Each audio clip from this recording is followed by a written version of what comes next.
You talked a little bit in the comments earlier, but heading into the second season, how different is it from the first season?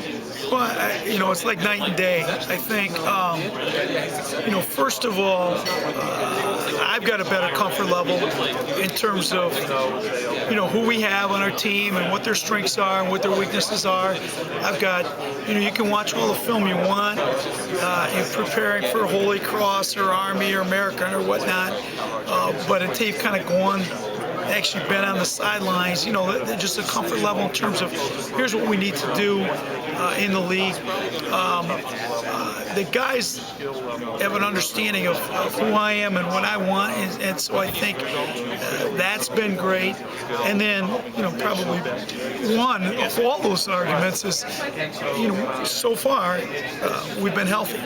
And, I think it was a year ago today, I was driving back and found out G.W. Boone had torn a labrum in his shoulder and would be out who knows how long. Stephen Tyree had already been out. Jason Vygotsky had not practiced. And then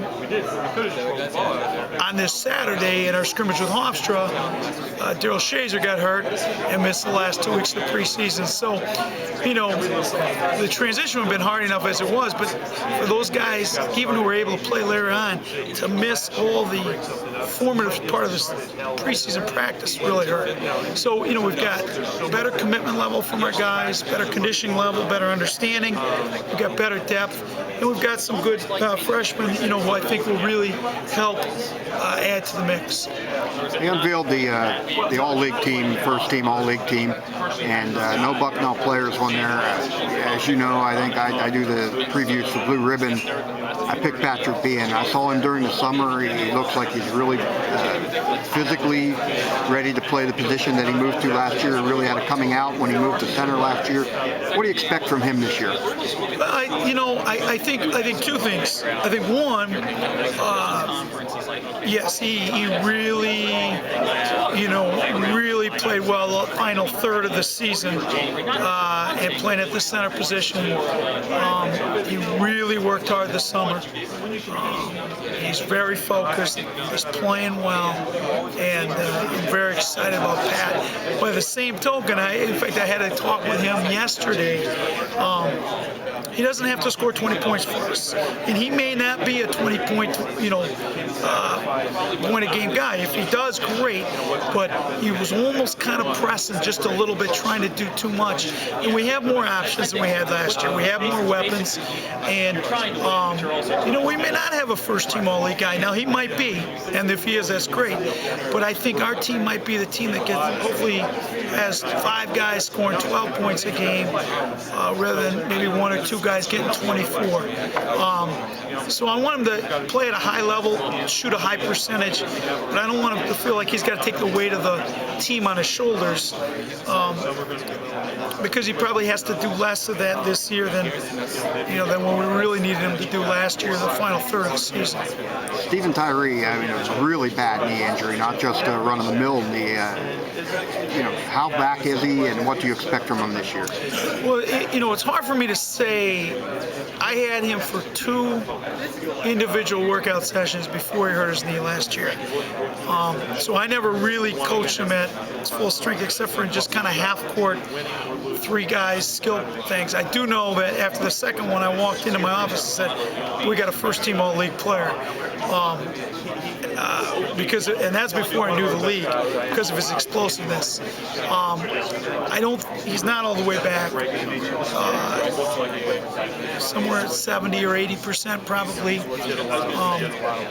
His game is built on explosiveness, so he's lost some of that. But his game was also built on a high basketball IQ and an intensity level that maybe allowed him to play bigger than what he was. Those things are there, and he's added a competitiveness to our practices. He's got a good understanding of the game.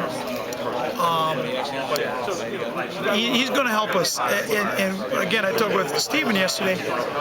You're not all the way back. What would either one of us have been thinking if we thought you were going to be all the way back? So he's got to deal with some frustration of maybe not being able to do quite the same things he was able to do before the injury, and realize he can still be an unbelievably valuable defender, rebounder, passer, contributor, and leader of our team. And then eventually, he'll get back. I don't know if he'll ever get to 100%, but he'll get better, I think, with every day. I think the Bucknell fans have a feeling they can expect some big things from guys like Brian Cohen, Daryl Shazier, G.W. Boone, guys who have been in the mix before and have shown some real signs and some real promise. But who might be somebody that will step up this year that you've seen in the preseason? Some of the young guys who maybe they wouldn't expect it from that are ready to contribute this year. Well, I mean, those three guys, I think you said Brian and Daryl and GW are the next group. I think I'm not missing the next group of juniors or sophomores who played significant minutes, who I think have all worked very hard, who have all made progress in their games, have shown flashes of excellence in 10 practices we've had. None of them have yet shown that day in, day out. And for them to elevate themselves into that discussion, if you will, of the best players in the league, they all have that potential to be in that discussion, the best players in the league. And it's consistency with those guys, consistency of their approach every day in practice and their energy level. But I'm cautiously optimistic that they'll get there. And then up to this point, I think Enoch Ando, as kind of the guy who's played the next most minutes, has definitely made strides. He's in better shape. He's worked on his body. He's got a better confidence level in his low post play. And so I've been pleased with his progress. I think we've got good freshmen on our team. I think right now 3 freshmen have distinguished themselves as being ready to play and will play, I think, major minutes for us this year. Joe Willman from New Jersey, who's just kind of a jack of all trades, defender, rebounder, scoring the post, can step out, very good passer. Mike Muscala, 6'9", 6'10" kid from Minnesota, who can play either at the 4 or 5 spots. Very skilled and can really run the floor.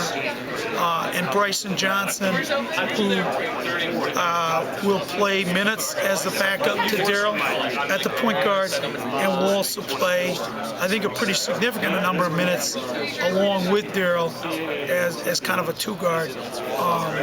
Can really shoot with range and high energy leadership kind of guy.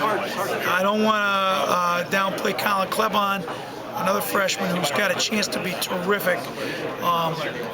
And the other guys probably had the benefit of playing against night in, night out, a little higher level competition. And so Colin is getting there. He's making good progress. And with him, it's just a matter of not of if he's going to be a very good player, just when. And I've been pleased with his progress as well.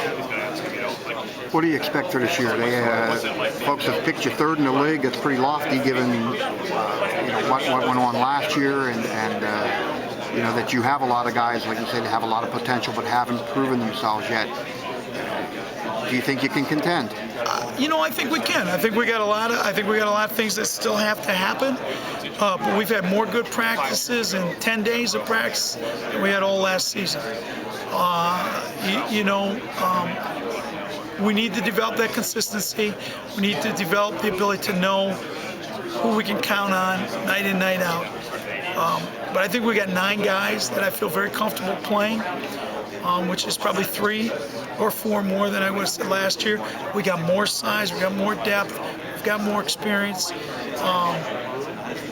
And we have to find consistency. We have to find the way to win those close games that we were in, the vast majority of, in our league, down to the last minute or 2. We got to find a way to close those games out, and that comes with consistency, and that comes with experience. Hey, thank you, Coach.